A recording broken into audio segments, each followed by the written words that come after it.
use a proper plinth block. And what I mean by that is that in this situation, let's just pretend this is baseboard. We're going to take our cap and use it as baseboard. Just humor me. Here. If we have a base, oh, you got it. Thank you, Ben.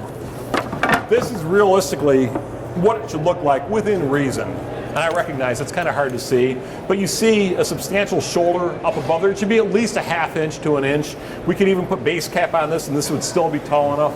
Again, lay this out ahead of time. That's where those mock-ups come into play. First off, to show your customer, and also allows you to work out how all these things come together. The other thing we're going to do in this instance, and we already cut it, but I'll just kind of go through the motions. The other thing we're going to do to actually cut this to length, I'm not going to measure this. I'm going to make the assumption that all our floors are a little bit out of level. And what I'll do is I'll cut all these legs a little bit long, I'll tack them in place, and then I'll bring my plinth block onto them, and I'll strike a line, usually with a really sharp pencil or better yet, a knife, and then I'll cut that casing to length. I'm not going to measure anything. Or if you do proper layout from the get-go with your laser and you set control lines, you can work from control lines and then come back and cut your plinth blocks in to fit that. Exactly.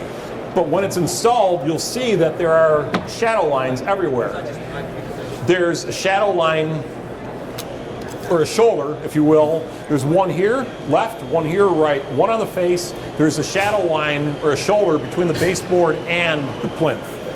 That's what carpentry is about. This is what's going to make somebody have somebody look at that, and it's just going to pop, and they're going to say, wow, I get it. The proportions are right, it looks good. And even if the scale's not entirely right, and keep in mind, there's really no hard and fast right or wrong here. This plinth block is a little bit too tall, but is it passable? Yeah. It's okay. Some people might, it'd be nice if it was a little bit shorter, excuse me, but at least they're not going to look at that and say, wait, what's going on here? What is that? So, okay. So Ben is actually going to set the cap. He's going to make a cap real quick. This is your alternative, and I'm sorry I don't have one. I meant to get some of the cheesy store-bought panel cap. You guys have all seen it. It's kind of this profile. Let me see if I can do this correctly. It's typically made for real thin, we call it imitation beadboard. You guys have all seen the beadboard panel wainscoting? Yeah. Anybody ever actually use it? Everyone's you guys are all carpenter snobs too, I knew it. So at the top, they have this little rabbited cap. It kind of looks like so. And it may have a little ogee on it, and it's really dinky. It's because the beadboard plywood, they call it, is only 3/8 of an inch thick. That cap only is about maybe 3/4 of an inch or so thick. Yeah. Maybe 7/8, something like that. And it's got this little dinky, I mean, you can see this is literally from afar. You can't even read it. You can't see what's going on. There are no shadow lines. And that's all well and good until you run into a bowed wall too. Now you have this big gap for caulking to fill up at the top. Thank you. And that's where a substantial cap will save your you-know-what. Something that we were talking about before, and this is a prime example of it. We can't do it here because we're not set up properly for it. Situations like this is where you want to mark your work off of your work. So you bring your workpiece over here, you take your pencil, you hold it flat, or if you want to be really OCD, you use your knife and hold it flat against here, and that gives you a dead nuts reference line. So now if you wanted this piece to be a little bit past, you can leave your pencil line on. You can take your pencil line right off, and you're guaranteed that this is going to fit. You're sitting over here with your tape measure, and you're holding, and you're trying to eyeball up and see, is this drywall sticking out past? Is it in? What's going on over here? And get a measurement, and then you go and you cut it, and you bring it back, and it doesn't quite fit. Worst case scenario, it's too short. If you measure your work directly off of it and take your measurements physically, you're never going to have an issue. And that's why it's so important to lay it out correctly ahead of time, because you're starting with a plumb, level, square reference within reason, or you've compensated, you've cheated a little bit here and there to make it as reasonably accurate as you can, and now you can just take those measurements directly off your work and keep your tape measure in your pouch where it belongs. Okay, so let's actually talk about that cap. So here's what we have going on there. We have two pieces. One has a miter, and you want me to cut this? Yeah, I've got you a mark right here if you want to square that off right there. We can do that. So where am I? Oh, I'm just chopping it? Yep. Butt cut? Okay. The other thing we do that we haven't talked about, and I mean we can do an entire class on this, is we make cut lists wherever we possibly can. We'll go through and physically measure a room ahead of time. We'll measure for everything we possibly can. We can measure for baseboard, we can measure for crown molding. In some cases, chair rail, picture rail, certainly. Some window and door casings, etc. And we will make a cut list for everything, and then what we'll do is we will cut it ahead of time, including cutting all the copes. So essentially we walk into a room with an armful of material and a nail gun, and we just go to town, and we're installing at that point. You want to just pop this one off at like 12 inches or something? Yeah, like that? I can do that, sure. So this stuff, while Greg's cutting that, I just order 5/4 or 6/4, 8/4 material, whatever, from my lumber supplier and bring it on site and mill it in place. Simply, you could take it off the table saw, clean up an edge, and then just kind of soften your edges.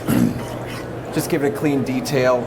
It doesn't have to be a fancy profile. Alternatively, you could take and run it through a router table, run a handheld router over it, something just to dress it up.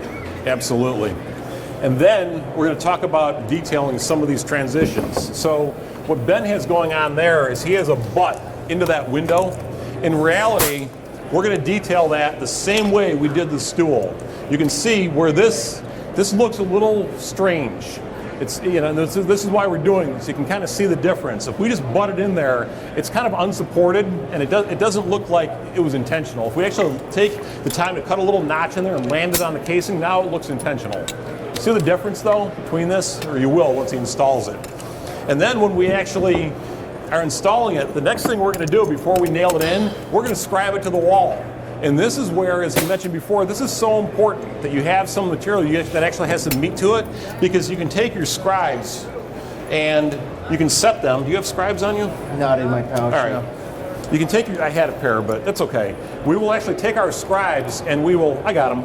Here's what I do. Here's a tip that I can share with you guys.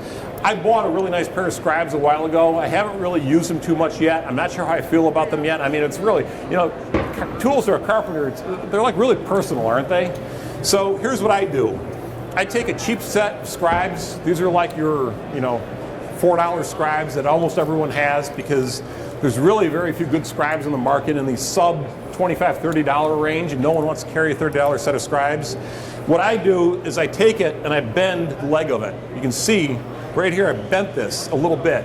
The reason I do that is because if I just have this reference against the wall, first of all, I can mark up the wall, which I really don't want to do. We work in a lot of finished houses, and I don't want to be dragging a set of steel scribes Little gray along the finished line left wall. across the paint. If I bend these out just a little bit, here's what I can do. I can set them to whatever dimension I need, and then real quick, I can do this. I'm following that line on the wall perfectly. This little offset will make all the difference in the world. The other thing we neglected to mention, when I make that cap, I'm going to back bevel it. I'm going to rip the back on about maybe a 10-degree or so bevel. And what I mean by that, let me give you an illustration. If this is the back edge of it, right now this is at 90 degrees. In reality, when I rip this, I'm going to bevel it around maybe 10 to 15 degrees. The reason for that is when I go to scribe this, I've got a lot less material to remove at the top. I mean, this is simple. Like, this is the same thing when you come into doing cabinet fillers or something like that. If you take and just back bevel it, now you can sit there, instead of having to hog away material, you can use your hand plane and just take a little bit off, work easily like a gentleman, and fit everything nicely. like a gentleman. Sandpaper. Like a gentleman. We try to work like gentlemen. Well said. Well said. Okay, dealing with miters and self-returns. Go ahead. You want to take it? So, I don't know how many of you guys are familiar with these. These are just the little miter clips. These work great. So in this situation, you'd come in, you'd pre-glue it. We'll actually put a biscuit in there. I'm this kind of meticulous about this. I'll go ahead and slot that. If it's wide enough, I'll slot it for a biscuit. I want some type of mechanical reinforcer in there if I possibly can. End grain to end grain isn't a very strong connection, even with glue. If you're going to do end grain to end grain with glue and no clamps, forget about it. It's not going to hold up. You must clamp your material. You must clamp the material for the glue to set properly. If you read the label of any carpenter's glue, they require that material that you're clamping together, that glue to be applied under, as we say, under pressure. You have to clamp it, and this is where these are really slick. A lot of times I'll do that and let that sit up for about a half an hour, come back and pop those clips off, and then I'll run screws through it versus biscuiting it. Can I borrow that? These are really cool. These are really neat. You'll find, once you have them in your toolbox, you'll find yourself using them a lot. All sorts of things, making those little returns there. If you're making like mitered long outside corners, you can pin those pieces together, holding back bands in place for you while you work. Okay, so let's back it all up. So for those of you that weren't here before, we're going to revisit this picture. What's wrong with this picture? Have we fixed everything in this picture? Have we given you guys enough information that you know how not to do this now? Yes or no? Seriously. Yes or no? Yes? Who says no? What else do you need to your learn? house when you get home? Oh, yeah. Yeah. All right. We've talked about proper transitions. You guys are going to remember the shadow lines. People say remember the Alamo. The hell with the Alamo. That was centuries ago. Remember the shadow lines. No rosettes on the bottom. No rosettes on the bottom. Excellent. That's your takeaway. Right on, man. We knew we could count on you. Use the correct proportions. Use the correct plinth blocks. Remember the shadow lines. Use the proper terminations. And use the correct material, for Pete's sake.